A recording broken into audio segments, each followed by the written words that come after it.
દાહોદ જિલ્લાના સંજેલી તાલુકાના માજી સૈનિક સંગઠનના પ્રમુખ અને તાલુકા પંચાયતના પૂર્વ તાલુકા સભ્ય રણછોડ પાલાશ ડાંગર ઓનલાઈન કર્યાના મેસેજ ન આવતા તેમજ ગોડાઉન ક્લાર્ક દ્વારા ફોન રિસીવ ન કરતા અરજદાર દ્વારા તાલુકા મામલતદાર અને દાહોદ જિલ્લા કલેક્ટર સુધી રજૂઆત કરવામાં આવી હતી. માજી સૈનિક સંગઠનના તાલુકાના પ્રમુખ અને તાલુકા પંચાયતના પૂર્વ તાલુકા સભ્ય રણછોડ પાલાશ મામલતદાર સહિત દાહોદ જિલ્લા કલેક્ટરને રજૂઆત કરવા પહોંચ્યા હતા, જ્યાં તેમણે પોતાની ડાંગરના પાકના ટેકાના ભાવે વેચાણ માટે આઈ ખેડૂત પોર્ટલ પર ઓનલાઈન રજીસ્ટ્રેશન કરાવ્યું હતું, પરંતુ આ માટેના મેસેજ ન પડ્યા હોવાનું જણાવ્યું હતું. સાથે આ મામલે તેમણે ગોડાઉનના ક્લાર્ક જોડે આ બાબતની પૂછપરછ કરવા કોલ કર્યા હતા, પરંતુ વારંવાર ફોન કરવા છતાં પણ ફોન રિસીવ ન કરવા બાબતે યોગ્ય કાર્યવાહી કરવા માટે તાલુકા મામલતદારને તેમજ દાહોદ જિલ્લા કલેક્ટરને રજૂઆત કરવામાં આવી હતી. માજી સૈનિક પ્લાસ રણછોડભાઈ ગવજીભાઈ, ગામ નેનકી, તાલુકો સંજેલી. હું ખેડૂત છું. મારો 7/12ની અંદરમાં મેં અને મારી ડાંગરના ટેકાના ભાવ માટે ઓનલાઈન કરેલી તારીખ 25/10/2023. તો અત્યાર સુધી હજુ સુધી મેસેજ આવ્યું નથી અને એ લોકો કે મેસેજ આવશે તે હું ફોન કરીને થાકી ગયો.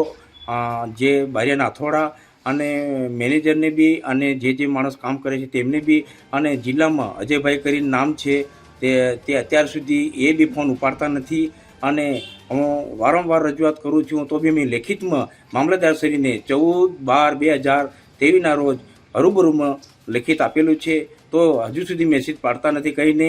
અને ખોટા આવા કેટલા ખેડૂતો સંજેલ તાલુકામાં હશે અને મારા જ આજુબાજુ મારા નેનકી ગામને મારી પંચાયતની અંદર 10-12 ખેડૂતોની રજૂઆત આવી છે અને મેં પોતે બી ઓનલાઈન કરેલી હોવા છતાં મેં હરૂબરૂ રજૂઆત સાહેબશ્રી મામલતદારને મેં કરી છે ને અત્યાર સુધી હજુ મેસેજ આવતા નથી.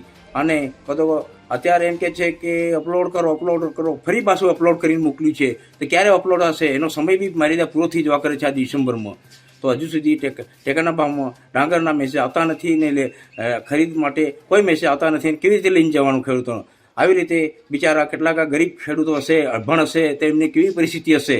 હું આજે તાલુકા સદસ્ય રહી ચૂક્યો છું, મને ખબર છે, બધા અનુભવ છે કે ત્યાર સુધી આ લોકો પૂર્વ તાલુકા સદસ્ય રહી અને હું વિરોધ પક્ષના નેતા બી રહી ચૂકેલું છું ને હું કામ કરું છું. અને આવા ખેડૂતો બિચારા અટવાઈ રહ્યા છે, ક્યારે ખરીદશે ક્યારે લેશે એનો સમય બી આજે બી વધારવી પણ જોઈએ.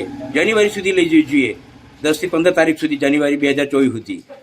તો આ ખેડૂતોને જાગૃત કરવા પડશે, આટલું હું કહું છું.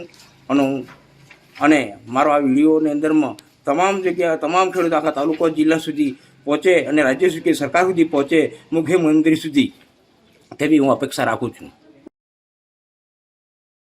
મહેન્દ્ર ચારેલ સાથે CN24 ન્યૂઝ સંજેલી. હવે જુઓ દેશ દુનિયાની તમામ ખબરો તમારી આંગળીના ટેરવે. ઉઠાવો મોબાઈલ અને Google Play Store પરથી ડાઉનલોડ કરો અમારી CN24 ન્યૂઝ મોબાઈલ એપ.